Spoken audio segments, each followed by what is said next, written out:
Presidentja e Kosovës Vjosa Osmani ka dhënë mandatin për formimin e qeverisë së re kandidatit të propozuar nga Lëvizja Vetëvendosje, Glauk Konjufca. Në një deklaratë për mediat, Osmani theksoi se Kushtetuta e Kosovës e detyron presidentin të emërojë mandatarin e dytë në rast se përpjekja e parë dështon. Qytetarët kanë humbur mjaftueshëm nga moskrijimi i institucioneve.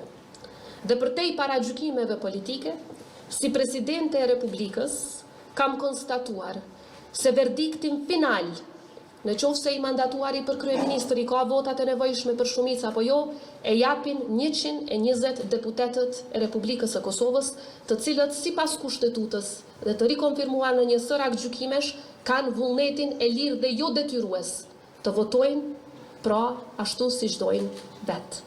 Se në përputhje me kushtetutën, në përputhje me 3 gjykime të gjykatës kushtetuese, kam mandatuar zotin Glauk Konjufca kandidat tjetër për kryeministër, ashtu siç qartë e kërkon dhe përcakton edhe neni 95.4, por edhe vetë praktika e gjykatës kushtetuese.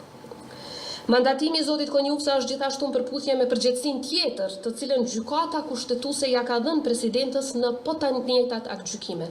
Respektivisht, përgjegjësinë që presidentja të ruaj stabilitetin e vendit duke shmangur zgjedhjet. Më herët kryeministri në detyrë Albin Kurti deklaroi se kandidati i propozuar nga Lëvizja Vetëvendosje, Glauk Konjufca, disponon të gjitha votat që Kurti i kishte marrë vetëm më 26 tetor në kuvend, pra 56 vota.